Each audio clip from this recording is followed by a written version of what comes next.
Hey guys, Dov here with some more Total War Warhammer 2 multiplayer action, and the Beastmen roar in pleasure as we begin here with another community cast, this time from SLAANESH's Beastmen up against Kafka's Dark Elves. So let's get to it then. Of course, we've got the Cygor, Morgur leading the way, we've got a Bray Shaman Lore of Death, got Razorgore Herds, Centaurs with throwing axes, and some Ungor Raiders, which I always joke about being OP, but legit are probably one of the strongest low-tier ranged units in the game. We've also got Blackhorns Ravagers, Goreherds with shields, and yeah, Centaurs with great weapons. So lots of armor piercing, lots of mobility, lots of Beastmen. I love it. As for the Dark Elves, we've got some Dark Riders hidden in the woods over here ready for an ambush. Got some Sisters of Slaughter, two of them, Sisters of Singing Doom as well. Blackguard of Naggarond, and two Dread Spears.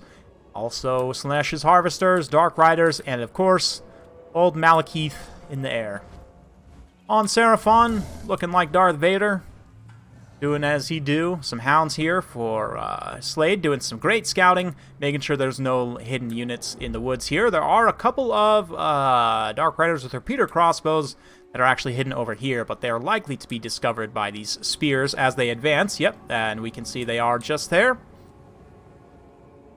So, the ambush has been spotted, and now the Ungor Raiders can switch over here and start to fire in. You can see these Dark Riders have been left on fire at will, so they are going to get some shots in on those Ungor Spearmen herd, but Kafka now noticing, pulling back. Cygor, ooh man, this is such a good use for the Cygor here. Blackguard are a pretty common pick in this matchup because they basically beat all Beastmen infantry and large units in melee, more or less. But they are at extreme risk of getting flattened by a Cygor rock, so I really like the pick of the Eye of Morslib here. Keeps the Dark Elves honest on the elite infantry front, and yeah, look for those Blackguard to get absolutely pounded, potentially, but we'll see. Does look like we're missing some action over on the far side. The Dark Riders almost catching those Poison Warhounds there. Poison Warhounds running for the absolute hills as they try and get away. Yeah, Dark Riders haven't hit their charge animation, 92 speed versus 95, so it's risky. The one thing the Hounds can do, actually, since they count as infantry, is run through the woods. It will slow down the Dark Riders, since they count as large, but dogs actually count as small entity size, right? If we have a look at the tooltip here, you can see it is a small entity. So now, as they run through the woods, they should start to get a little more separation from those Dark Riders. Beautiful. Yep. Just like that. And the Dark Elves starting to advance now as rocks are connecting on the high-value infantry here. Blackguard of Naggarond, I believe they actually have the highest HP of any elf infantry unit in the game. Correct me if I'm wrong on that. You guys can check, but I'm pretty sure out of High Elves, Dark Elves, and Wood Elves that these guys have the most HP of any unit, which is pretty good, you know, honestly, for an elite halberd unit, which I'm not the biggest fan of that unit class, to be honest. I think most units within that class are not great. These guys are very good. Temple Guard are good, mostly just because they have super heavy mass. But these guys, immune to psychology, high HP, and they have really good stats too. It does make them functionally better than a lot of other halberds, in my opinion. But yeah, you've got a nice charge here from the Sisters of Slaughter, getting into the Goreherds. Now the Blackhorns Ravagers going to be countercharging in as well, going after the Blackguard. The Blackguard do not have expert charge defense, unlike Phoenix Guard, so it is good for them to countercharge here. They will take the charge bonus, but looks like the Witch Elves also going to saturate in. The Witch Elves will match up very well here with the Blackhorns Ravagers. Blackhorns Ravagers do have good melee defense, but getting poisoned, getting enraged immediately. They did get some good damage on those Blackguard on the charge there, but yeah. As the Goreherds start to get cut through, the second wave of mobile units is coming in, and Sisters of Slaughter likely will take quite a bit of shock damage on the charge there. Looks like it may actually maybe not too much. The melee defense of 59 playing into that quite a bit there. Meanwhile, Dark Riders getting crumped by pigs. That's, yeah.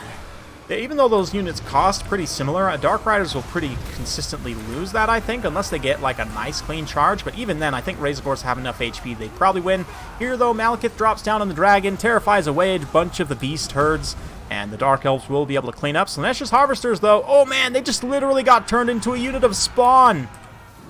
Well, That's what you get for worshipping Slaanesh, boys. Get turned into a spawn. I feel like that's an appropriate fate. So now the spawn gonna get engaged by spears, but that's actually kind of good. Second unit of spawn being summoned as well, so the full summons are, you know, going full press here. Unfortunately, the Eye of Morslip has been engaged by the Blackguard and the Sisters of Singing Doom there. It looks like it may get enraged, so potentially bad situation. Nice breath attack as well. I say nice. Looks like it was mostly a miss, actually. A good Gaze of Malice, though. Does some good HP damage. The Dark Riders are going to be pushed away, though. The great use of these Ungor Spearmen, just kind of pressure from this flank. Make sure these guys can't just stay safe and keep firing. Oh man, Malekith coming down for a goon attempt. But this is actually a bad idea, I think. The Spawn are going to be able to come in on the side and use their mass to kind of block Malekith in.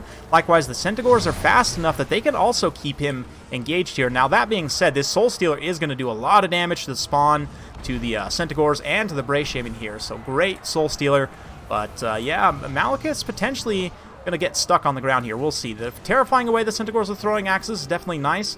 Balance power has equalized somewhat from the two Spawn summons. But, yeah, looks like we're going to get another Spirit Leech here. That Bray Shaman, he's scared, but he's not done. And he'll be able to come in here and help take down some of these Dark Riders. Ooh, nice. Looks like he actually got the charge on that model because of the pigs blocking. Oh, and he gets knocked over. That's honestly what I expected to happen. But Morkur now, he's fighting the Sisters of Singing Doom. They're actually going to be pretty good against him with their high attack and bonus versus infantry. They'll actually be able to get good hits on Morkur. I mean, granted, they don't have quite high enough weapon strength, I don't think, to take him down, but still, not going to be a great engagement for the old Fleabag. Malekith, though, charging straight into the Centaurs with great weapons. Yeah, going after this Bray Shaman lore a while, but that does mean he takes some damage from these Centaurs here. The throwing axes also come back from route, pull up in a beautiful position, and oh man, we've got some pigs charging from the side also. Not sure, it looks like another Soul Stealer being cast. That does catch quite a few units here, including Morgur and these Razorgore herds, so pretty good stuff there. That is going to obviously get a little bit of healing, but Malekith, trying to bail himself out with a Gaze of Malice, understands how dangerous this situation is for him. Does look like he's going to be able to potentially squeak away. Yes, just barely squeaks back up in the air. But the Eye of Morslip has returned, and one thing you can do, looks like the Eye of Morslip, oh man, making direct contact on some friendly Beastmen units, but also doing a lot of damage. A nice breath attack to the head there on the Eye of Morslip. Looks like it's not quite going to rout. The Warp Gaze has been used on Malekith, and I almost wonder if the Cygor shouldn't be throwing its rocks at Malekith. Dragons have big enough hitboxes that especially the Regiment of Renown Cygor can hit it consistently, especially at close range. And with the Warp Gaze in particular pinning it in place so Kafka can't try and dodge, I think that the Cygor probably could have hit Malekith a couple times there. But instead, Malekith comes down and just straight up kills the Eye of Morslip in melee.